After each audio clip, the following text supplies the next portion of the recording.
Shirka Soomaaliya oo fadhiya Mareykanka Daahir Carab ayaa waxa uu shaaca ka qaaday in aysan dowladda dalka Mareykanka aysan u qorsheysnayn in ay aqoonsato Somaliland in ay madax banaani ay ka qaadato Soomaaliya inteedii kale. Taasi waxa ka dhalan karta ayuu yiri mas'uuliyad iyo waajibaad adag haddana ma jirto cid u taagan in ay qaado qaladaadkaasi waaweyn ee dhaca mas'uuliyadda ka dhalanaysa. Daahir Carab waxa uu tilmaamay in ay dowladda Mareykanka ay dhowr jeer ay la fadhiiseen qorshayaasha ay wadato iyo sidoo kale kuwa ay hordhigeen marnaba aysan ku jirin in xilligaani la gaaray ama baa la aqoonsado maamulka Somaliland dowlad madax bannaan in ay yihiin. Inaga lama muuqato sabab dowladda Mareykanka ay u kala qaybeyso Soomaaliya una aqoonsato qayb kamid ah gobolada Soomaaliyeed oo dowlad ay u noqoto. Dowladda Mareykanka waa dowlad mas'uul ah sharciga adduunka u yaalana dowladda ugu weyn ee ilaalisa ee hirgelisay markaas dad qof walba ra'yigiisa uu madax bannaan yahay qof gaarana wax uu aaminsan karaa laakiin anaga ma aragno fursad Somaliland ama gobol Soomaaliya ka tirsan dowladda Soomaaliyeed ka tirsan ay ku aqoonsan doonaan dowladda Mareykanka sababtoo ah mas'uuliyadaha iyo waajibaadka ka dhalan doona aad iyo aad u yihiin taas diyaar ah in maanta qaadana ma jirto dowladda Mareykanka intii aan aragnay ama aan la shaqeynay qorshayaashaas koomiskooda saaran ma dowladaha Mareykanka ugu saaxiibsan yihiin waxa ay halkan u qoran ama u shaqeeya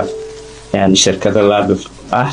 oo 2 ilaa 3 ilaa 4 gaarahay mararka qaarkood. Shirkadda PGR ay shaqaaleysiisatay dowladda Soomaaliya waxaan shaqada u qoranay in ay nasiiso la talin ku saabsan sidii hay'adaha kala duwan ee Mareykanka iyo Koongareeska arrimaha iyo haddii hay'adaha fulinta iyo haddii shirkadaha ganacsiga Mareykanka sidii dalkii ay u maalgashan lahaayeen in ay talo naga siiso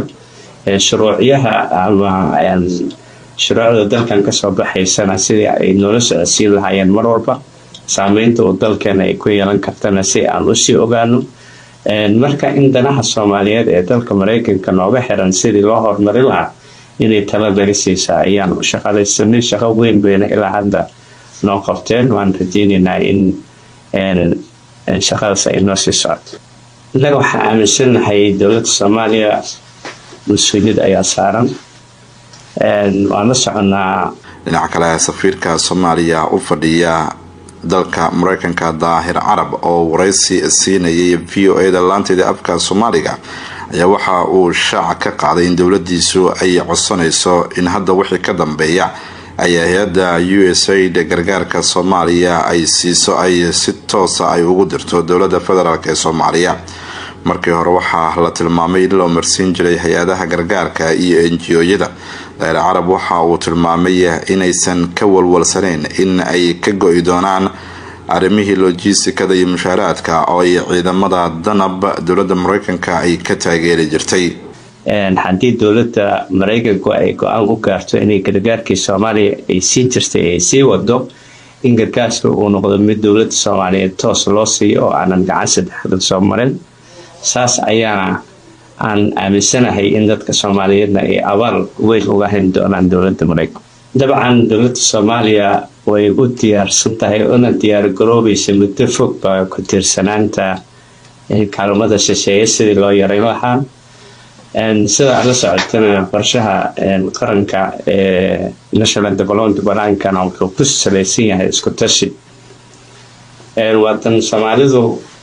ay rabto in wadanka investment lagu suubiyo shaqo la abuuro iyo diiran la sameeyo dakhliga la badiyo lagana gudbo in aan ku tiirsanaano kaalmo shisheeye haddaan soo laabana ciidamada danab waxaa tababaray dowladda Mareykanka kaalmada ay siinayeenna waxay isugu jirtay mid logistics iyo mid mushaar ah. dowladda Soomaaliya marka waxay diyaar u tahay na qorsheysana in aan baahidii ciidamadaas ayada ay la wareegto ay xaqabna tirto